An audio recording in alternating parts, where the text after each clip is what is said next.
Pois é, queridos abduzidos insólitos, chegou o dia, quem diria, não é? O canalzinho começou despretensioso lá, comecinho de 2020, março pra ser preciso. Começou de um jeito assim, nada a ver com o que é hoje, contando histórias, né, casos de terror, de um jeito caricata, Enfim, o Barão da Sombra surgiu de lá. Mas qualquer hora eu coloco o vídeo aí, ele já tá disponível pros membros, inclusive. Se não tiver, né, os membros me lembrem aí que eu deixo disponível pra vocês. O primeiro vídeo do canal, tá? Eu não coloco público porque eu tenho um pouco de vergonha. Mas enfim, 500k. E nós chegamos nessa marca juntos e misturados. Pois é, nós todos juntos. A gente aqui do time de produção e vocês que nos assistem. Curtem nosso trabalho e ainda nos enviam sugestões ou pedidos especiais de narrativas. Então, pessoal, valeu mesmo. Mas logo de início aqui eu preciso mandar um salve, né, minha gratidão toda especial aí ao time que está comigo aqui hoje nessa empreitada muito louca e prazerosa, que é trabalhar com produção de conteúdo para a internet. Logicamente eu não vou conseguir citar todo mundo, né, todos os profissionais que já passaram por aqui fazendo seus freelas, mas quero que vocês saibam que todos vocês são muito importantes, né, para a construção do canal como ele está hoje aqui. Sem vocês, eu jamais teria consolidado o meu sonho de contar histórias ao longo desses 3 anos, já que o trampo da música tava meio devagar. Mas outra hora eu conto isso aí. O nosso time hoje é composto pela querida amiga e profissional de tirar o chapéu, a Eliana De Pieri, nossa roteirista e minha consultora para assuntos diversos. A Sulamita Soares, que tá também com a gente aqui já faz mó tempão, gente boa demais. Ao Denis, ou Dread Denis, o mais novo integrante do nosso time. A nossa editora de vídeos, a Helena Espírito Santo, que faz um trabalho fantástico também. Ao meu brother, meu irmão de música, o Caco Noia, que nas horas vagas, né, toquei muito com esse cara aí. Ele faz umas edições aqui junto comigo. E, ó, Noia é o sobrenome do cara, tá? Não vai zoar aí achando que ele é um Noia. Só um pouco, assim. E aqui eu quero registrar também, galera, rapidão, viu? Tá acabando. Agradecimentos muito especiais pra mim, tá? Ao meu amigo Nilvio Braga, o Gaúcho, meu amigo Gaúcho, que eu ainda não conheço, infelizmente, pessoalmente, mas eu tenho um carinho muito especial por ele. Esse cara aí chegou aqui no canal consumindo os conteúdos do canal, quando o canal tinha lá 3 mil inscritos, 3 mil e pouquinho. E aí ele me mandou uma mensagem falando que ele gostava de escrever, etc e tal, a gente ficou trocando ideia. Em suma, só pra não me alongar muito, o Nilvio acabou escrevendo roteiros aqui pro canal durante praticamente um ano, ou até mais, sem cobrar absolutamente nada, porque o canal não dava retorno nenhum lá no começo, né? Então, Nilvio, fica aí meu abraço, minha gratidão pra você, viu, brother? Também quero lembrar aqui do meu amigão, o Daniel, do canal Paralelo Metafórico. No começo do canal, galera, eu mandava e-mail pra todo mundo, né? Tentando arrumar uma collab, sei lá, uma divulgação. O único cara que me respondeu que já tinha ali um canal relevante, o Daniel, se não me engano, tinha 80 mil inscritos naquela época lá. Eu não tinha nada. O cara me respondeu, a gente conversou pelo WhatsApp, ou seja, trocamos uma maior ideia. E, enfim, a gente é brother hoje também. Ainda também não conheço o Daniel pessoalmente, mas em breve. E por último, galera, o Jonatas Scriving. Pois é, o Jonatas, alguns de vocês devem conhecer, que também tem canal aqui no YouTube. É um cara que eu conheci lá no meu canal de música, o Pianeiro. Ele acabou entrando em contato comigo para eu produzir uma trilha sonora para os curtas-metragem que ele produz. E eu acabei fazendo umas 5 músicas, se não me engano, pros vídeos, pros filmes dele, né? E a gente acabou ficando amigo também. E nesse começo do Insólito, o Jonatas compartilhava praticamente todos os vídeos que eu postava. Isso deu uma moral muito grande pra gente lá no começo. Então fica aí meu abraço a esses queridos amigos. E claro, não podia deixar de agradecer especialmente as 3 belas que enriquecem a minha vida. Inclusive a caçulinha que chegou aqui em casa já nesse momento insólito e talvez insano de home office. Contudo, insano mesmo foi produzir os 800 vídeos nesse período. Quase um por dia, se a gente contar os longos e os shorts, né? Ao mesmo tempo em que eu fazia a gestão da bagaça toda. Muito obrigado, meus amores. Mas fato é que o resultado é, sem dúvida nenhuma, muito gratificante. Assim, então, olhando para o percurso do insólito, que modestamente se confunde com o meu próprio, meio naquele lance poético e saudosista dos velhos baianos, onde cada um sabe a dor e a delícia de ser o que é, faremos hoje uma retrospectiva do canal. Então, recados dados, vamos aos fatos, pois, como dizem, a vida é uma caixinha de surpresas, mas o show deve continuar. Então, era uma vez um pianista, na verdade, esse que vos fala, que estava a fim de inovar profissionalmente. Ele tinha um sonho de ir para Nova York e levar a namorada. Prometo que é a última, tá?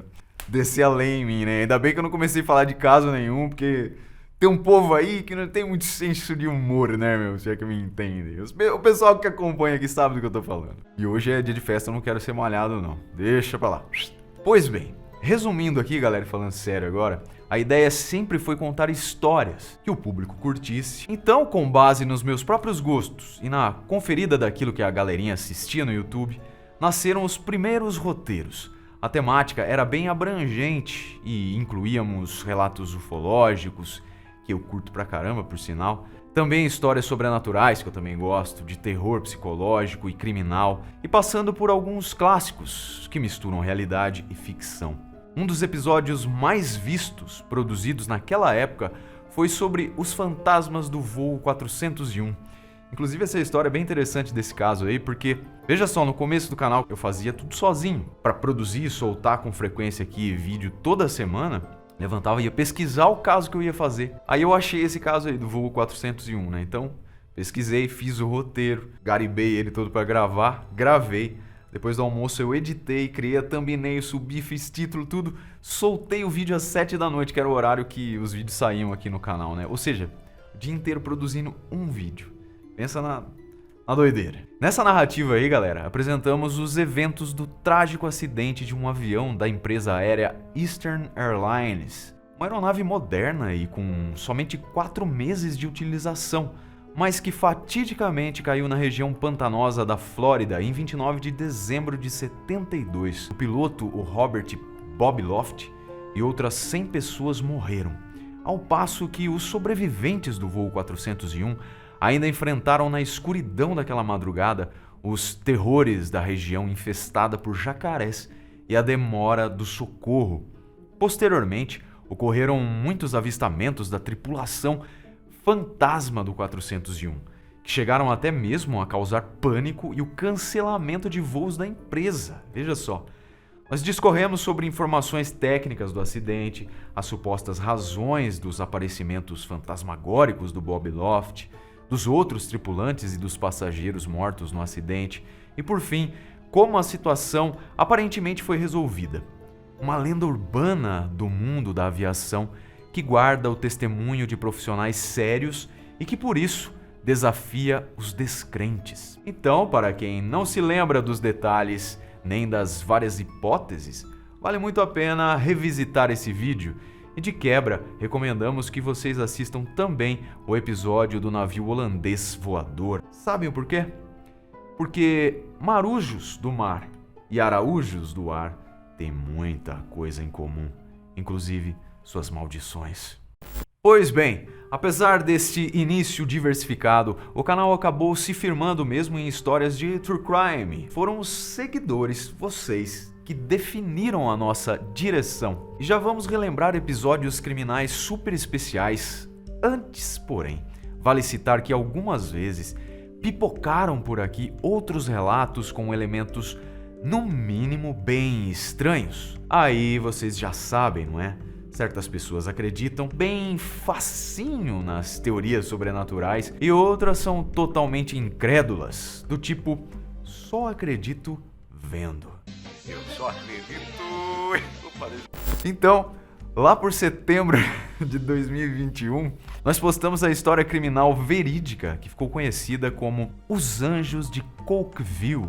Esse episódio é sobre um atentado à bomba ocorrido em 16 de maio de 86 em uma escola infantil na cidade de Cokeville, no Wyoming, quando um sequestrador maluco, um cara chamado David Young, e sua mulher Doris, mantiveram por 2 horas e meia 154 reféns trancados dentro de uma sala de aula. Destes, 139 eram crianças. E esse caso é bem especial para mim também porque ele marca a entrada da minha amiga Eliana aqui no canal E depois desse aí que foi o primeiro, já são centenas de histórias escritas por ela aqui.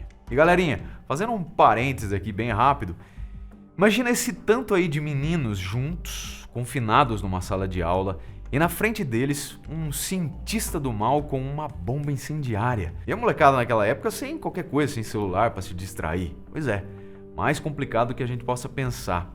O David pediu um resgate de 2 milhões de dólares por cada criança, o que nos dias de hoje seria por volta aí de 800 milhões pelas 139 vidas. Caso contrário, ele ameaçava mandar todo mundo pro paraíso. O desfecho desse sequestro foi surpreendente, pessoal. A tal bomba explodiu, porém, antes disso acontecer, as crianças tiveram um comportamento insólito e apenas quem acompanhou os depoimentos e fotos desse relato pode dizer se houve ou não um lance angelical. Mas que o bagulho não foi normal. Ah, não foi mesmo. Depois dessa narrativa, vieram outras mais ou menos fantásticas e sem resposta científica satisfatória para todas as perguntas. Ou seja, um prato cheio para o falecido Padre Quevedo. Quem lembra aí do querido Padre Quevedo? Pero quem torte este heredo agora. Patifarias à parte. Bora continuar. Primeiro, desaparecimento misterioso de Hailey Zega em uma zona da floresta do Arkansas. Lembrando que a pequena, em 2001, estava com 6 anos de idade e sobreviveu na mata por 52 horas, sem comida, água ou abrigo.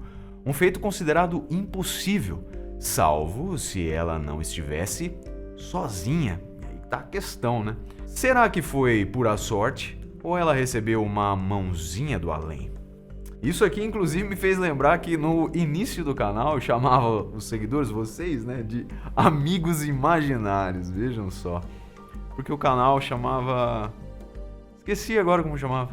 Mas, enfim, o bordão era amigos imaginários. Depois vieram outros desaparecimentos misteriosos em países da Ásia, que recuperamos para apresentar para vocês. E eles foram sobre...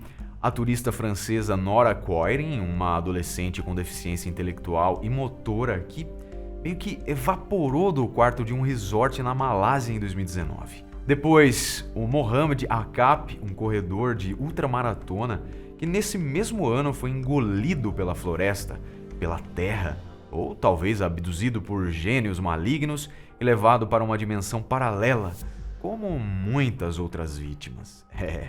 Esses 2 casos criminais permanecem em aberto e são além da imaginação, para se falar o mínimo, galera. Quem não viu, vale a pena ver esses vídeos aí, tá? Inclusive, esse último aí do atleta possui uma cobertura fotográfica enorme por Akap ter sumido durante uma corrida com centenas de pessoas próximas a ele. Enfim, confiram os detalhes dessa história aí do sul asiático que vale a pena. Relembramos no canal também casos criminais marcantes como a Fera da Penha, 3 casos que aconteceram em 1973, Araceli, Carlinhos e Ana Lídia, o médico Fará Jorge Fará, Miriam Brandão e outros. E vários assassinos em série, passando pelo maníaco do parque, o da favela da Alba e o menino Mau, mais um homicida frio que por um tempo virou pastor evangélico. Certamente cabe aqui também uma observação sobre o caso do assassino Luiz Baú, o monstro de Erechim, um relato com menor repercussão, mas que deveria ser objeto de estudo pelas absurdas falhas do sistema prisional do Rio Grande do Sul e a patética indenização oferecida às famílias dos meninos mortos pelo tal monstro. Casos internacionais clássicos também apareceram aqui no canal, como por exemplo o caso do Andrei Chikatilo, açougueiro de Rostov, Robert Picton, o criador de porcos, Evelyn Dick, a viúva negra canadense, do caso Amor aos Pedaços, as mortes da Cabana 28, François Verové, um verme francês que usava farda, e mais uns 700 e poucos relatos. Segura aí, abduzidos! Como nós trabalhamos para apresentarmos um conteúdo variado, autoral, interessante e, acima de tudo, com uma abordagem ética em relação às vítimas e suas famílias. E nesse contexto, apesar de sempre escolhermos palavras e imagens que respeitem as diretrizes da plataforma, ou seja, o YouTube e as demais, Às vezes, nossos vídeos são censurados e desmonetizados. Isso parece ser realizado aleatoriamente pelo robozinho que comanda a bagaça toda. Pois mesmo às vezes contestando com o chat aqui, que supostamente tem alguém de verdade conversando com a gente, o vídeo fica com a divulgação comprometida. Um deles, mais recente, foi inclusive banido do YouTube. Ele era o primeiro vídeo da série Não Se Cale, que é uma das séries mais interessantes que a gente já produziu aqui no canal. Tenho muito orgulho disso aí. É uma série, né, uma playlist com 7 ou 8 casos, onde a gente faz um alerta social sobre os abusos contra a criança. E esse vídeo ele foi banido da plataforma porque, segundo o entendimento, era justamente o contrário. A gente estava fazendo apologia a esse tipo de coisa.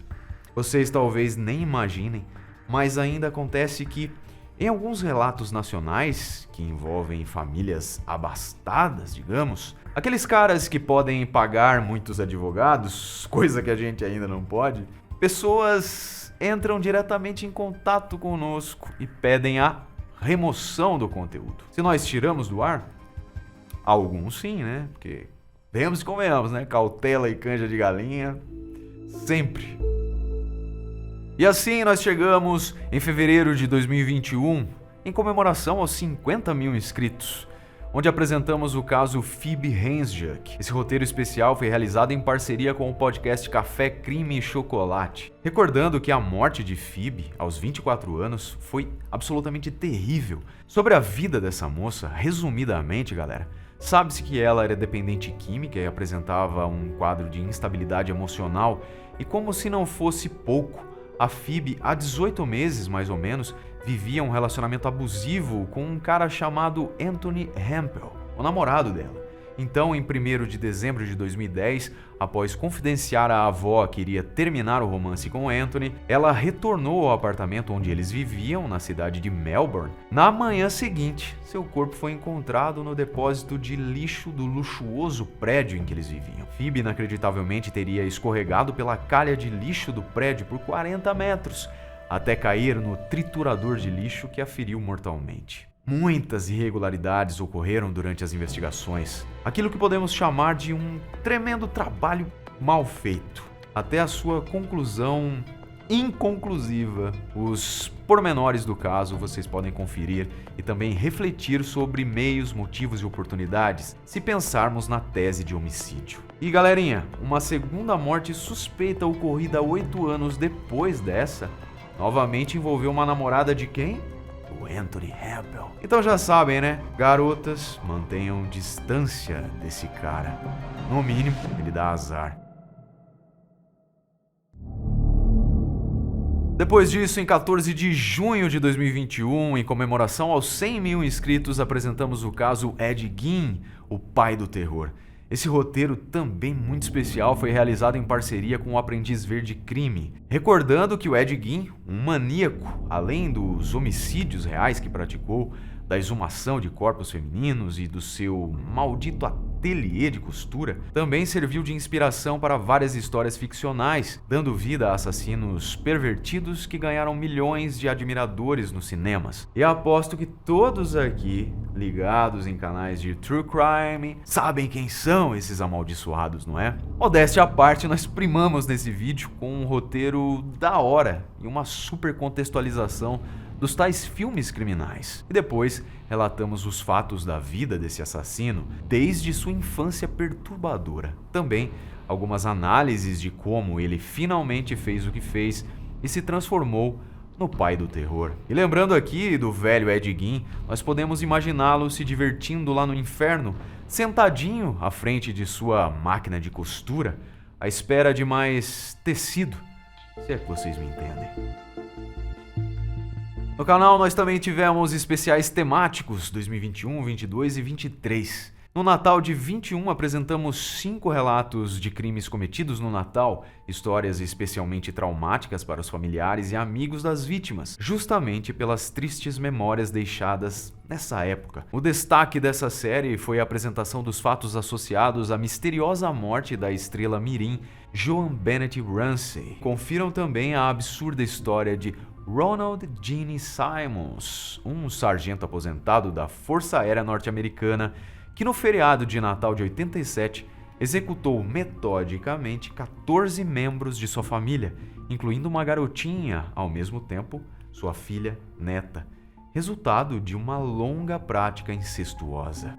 Em 2022, o Halloween foi quando contamos 5 casos criminais interessantes ocorridos no dia de Halloween. E no encerramento tivemos um episódio extra, onde apresentamos a história da bruxa da Sapolândia.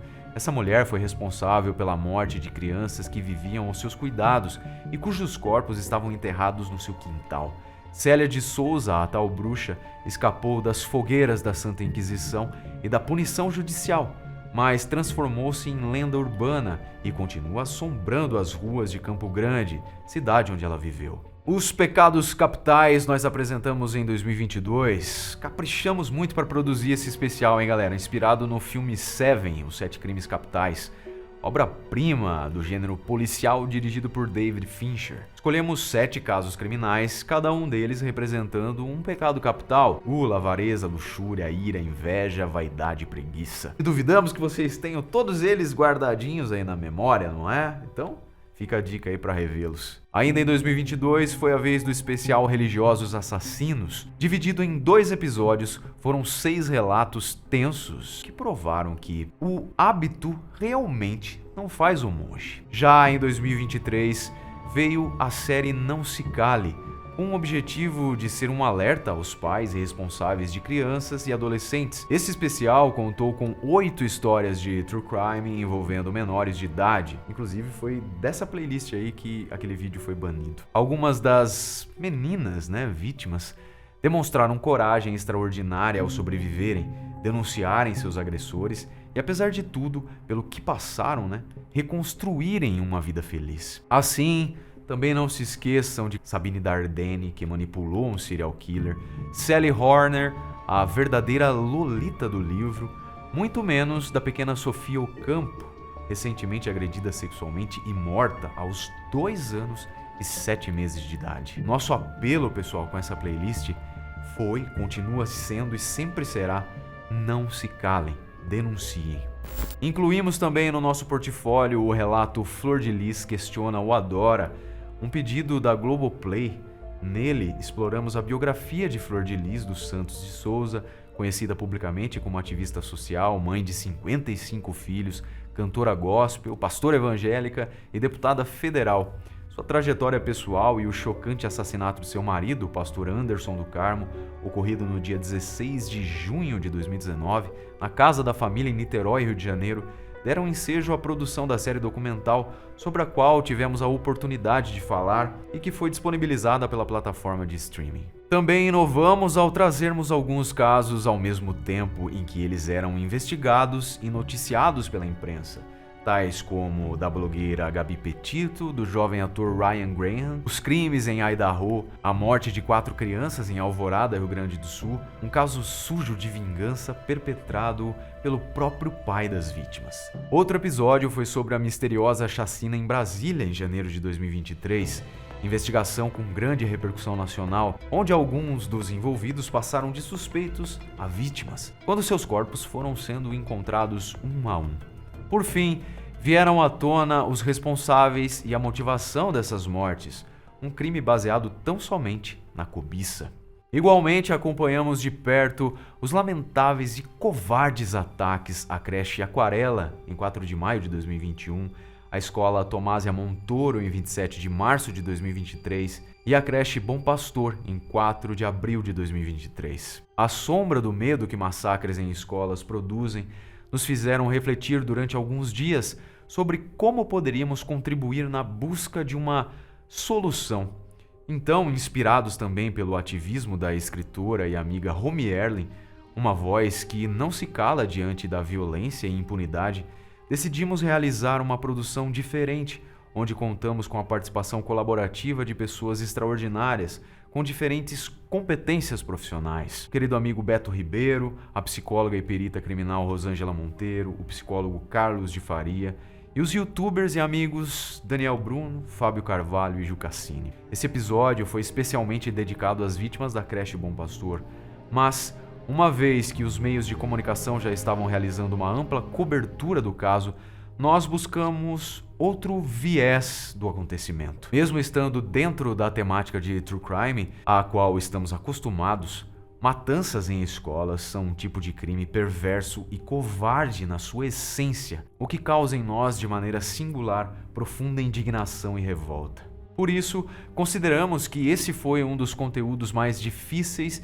e o mais importante que já produzimos. Após 57 anos de estudos deste fenômeno social originário dos Estados Unidos, muita coisa se sabe sobre a identificação do perfil dos criminosos e como prevenir seus atos, mesmo que cada sociedade possua suas próprias características que devem ser levadas em consideração.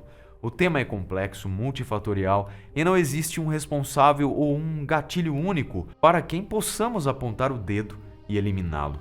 Mas as soluções certamente existem.